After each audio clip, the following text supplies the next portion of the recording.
大家好，我是劳拉，我想跟大家分享一下我最近发生的一个事情。在大概1月28号的时候，我开始咳嗽，到了30号的时候，大概下午吧，我就觉得头晕，然后到了晚上我就开始发高烧。我当时用的是小米的这个测温计，我觉得还是挺准的，我当时一度到了40度。但是我没有退烧药，我们家里，我那个时候我就很犹豫，我要不要去医院。但是呢，我不太敢去医院，为什么呢？因为现在是冠状病毒的最危险的时候，我要是去了的话，我一个中国人的面孔，然后我又咳嗽，我又发高烧，那我肯定还要再戴个口罩去，我可能就会引起恐慌。我就在想，那要不我再挺一晚上试试。我就30号晚上我就没有吃药，我就一直躺着，然后我就头晕嘛，就这样就熬了一晚上。到了第二天我再量温度还是不行，因为现在是非常时期，在网络上大家都能找到这个7×24小时的线上门诊，可以问一下医生到底该怎么办。我就说了一下大概我的情况，然后医生就说你先买那个布洛芬和阿莫西林吃。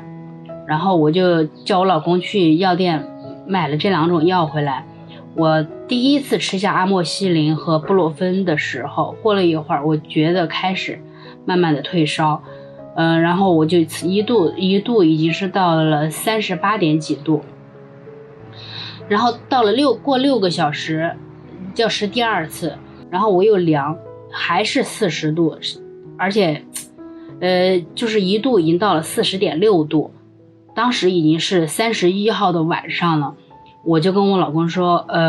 我说不行，我说我还是得去医院，我说实在是不行，因为我怕到了31号，现在那个时候是傍晚嘛，如果说再晚一点或者是怎么样，我如果一度我再这么烧下去的话，我不知道会是什么情况啊，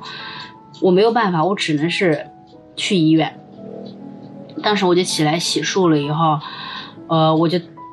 戴上这个口罩，就是这种口罩，叫我老公也戴上了，然后我们就去到医院。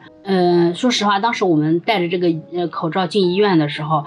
就是一路上擦肩而过的人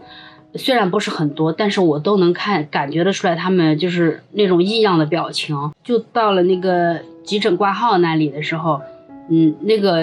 那些挂号的那些人当时看见我们的时候，我觉得他们就挺严肃的哈。他就是说那个什么你怎么了，然后我就说我咳嗽发高烧。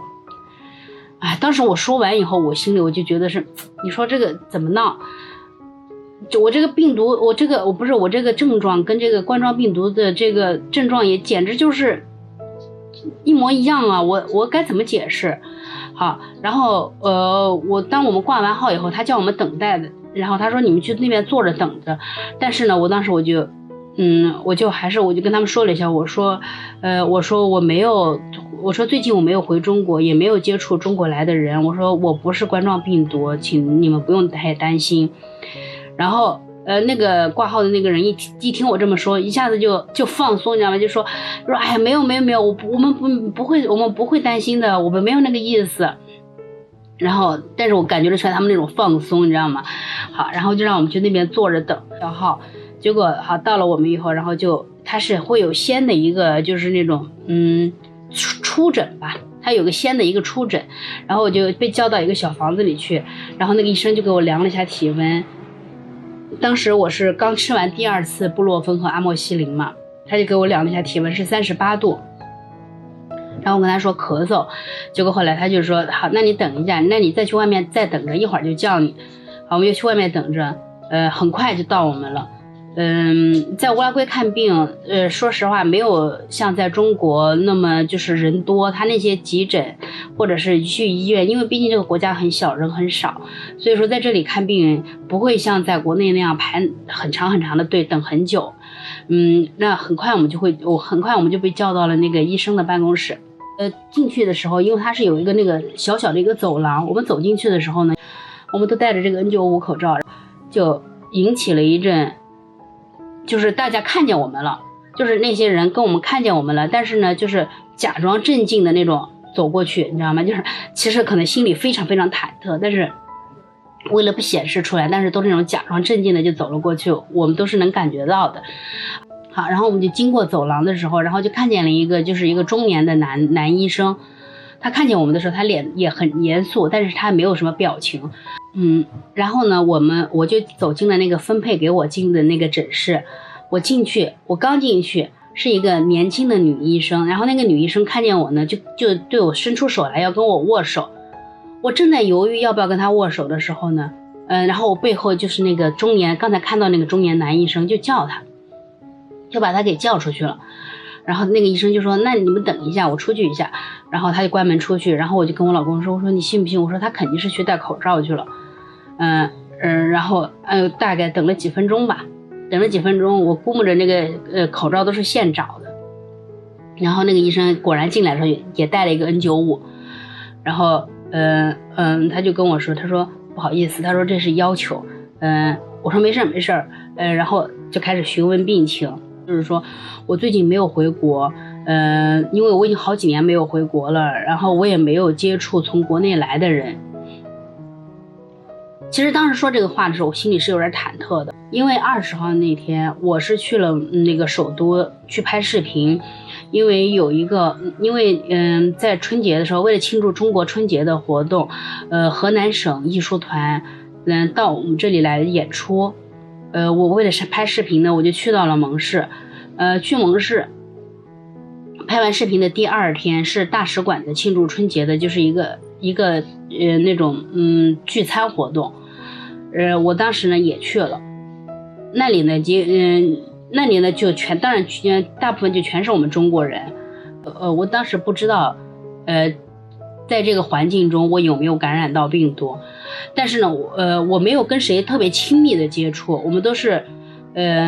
隔着一段距离讲话的，特别是就是从国内来的这个表演艺术团，我们几乎是没有近距离接触过。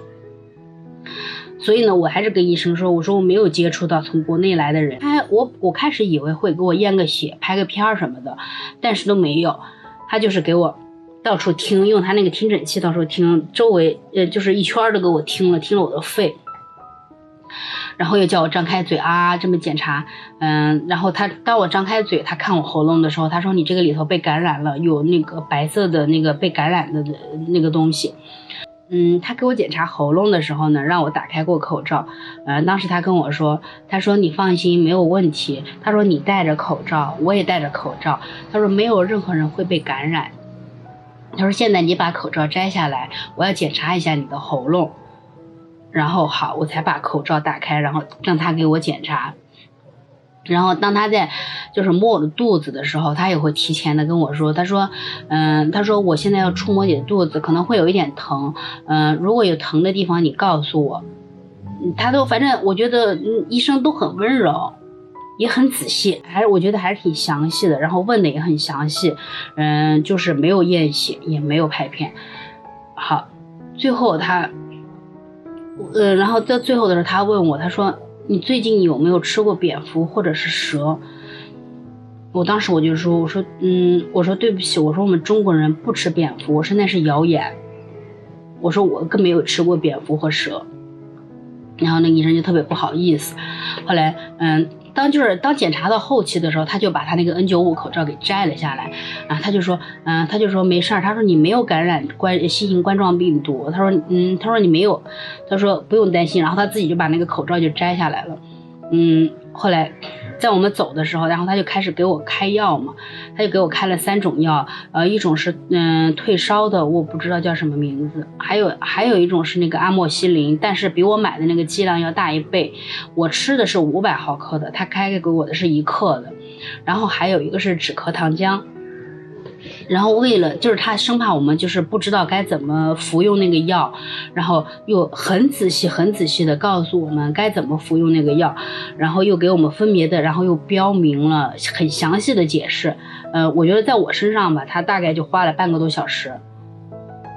差不多有这么长时间，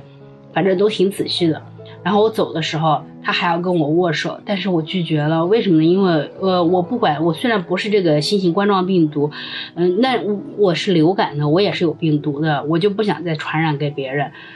而且说实话，我在国内我也得过病，我也看过很多医生，我从来没有遇到过医生主动跟我握手，从来没有。也许是因为这个国家人少，所以这里的医生我觉得都很有耐心。我们每次去医院的时候，那些医生看病的时候，每一个人吧，最少也会花10分钟的时间，最少。他们之间就是说，如果语言通的话，他们还会跟你聊一些家常什么的，我们都觉得挺不可思议的。因为在我们国家，说实话，医生没有这么多时间来跟你闲聊，而且有的时候遇到不好的医生，我还挺担心的，我也挺害怕的。第一，我生怕耽误人家时间；第二，你说问人家什么，有的时候人家不愿意回答，然后，就这么突然把你呲一顿，我就觉得挺尴尬的，也不敢太多问。就是到最后吧，反正都是每次去看病都是那种，着急忙慌的，就草草就结束了，就是这样。但是在这边呢，这边的医生都还真的挺温柔、很仔细的。我的心里呢，其实当时怎么说呢，我真的挺怕去医院的。我不是怕去看医生，我是怕，因为乌拉圭还没有这个新型冠状病毒，我怕万一我真的被感染了，然后我出去了，我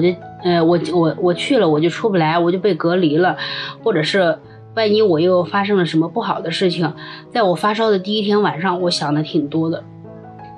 甚至是我想了一些很不好的结果。但是到最后还好，幸运的是我并没有。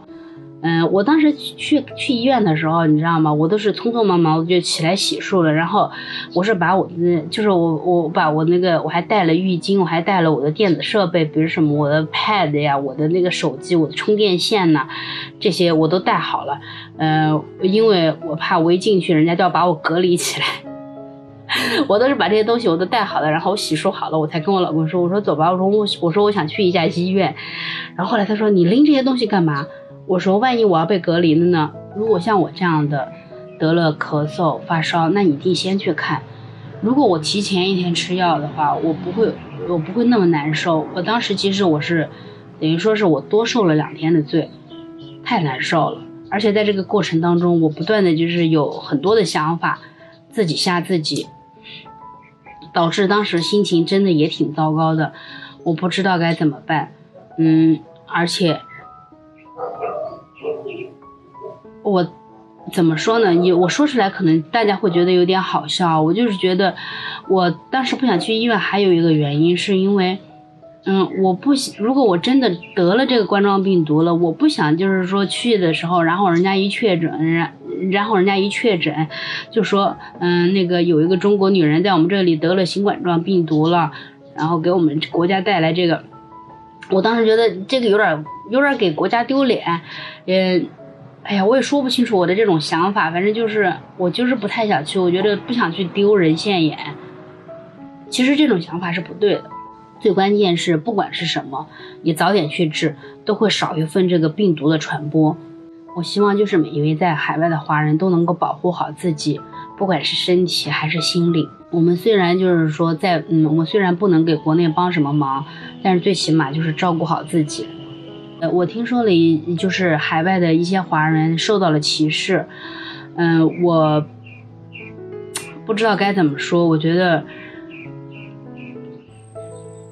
应该做出这种行为来的人本身就不是什么素质高的人，并不是所有的外国人都会这样做。就是好在我们呢也很少出门，所以呢我们目前为止幸运的是我们还没有遇到这种事情。相反，在 Facebook 上呢有一位女士给我发了一个 message， 我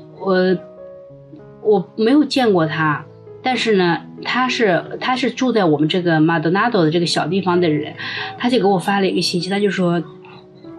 大概意思就是说对不起，他说他说那个我对你们国家现在发生的事情我感到很难过，就是说网上有一些人呢发出的一些歧视的言论，就是说你不要生气，你也不用跟他们一般见识，就是我们不是所有的人都是这样的，就是说我很为他们这些人感到悲哀，就是这个意思吧，就是当时我心里挺感动的。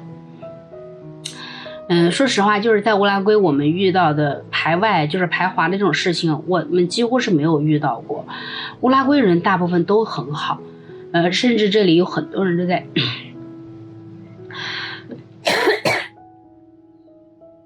对不起，因为我还一直在咳嗽，所以我的嗓子现在也很不舒服。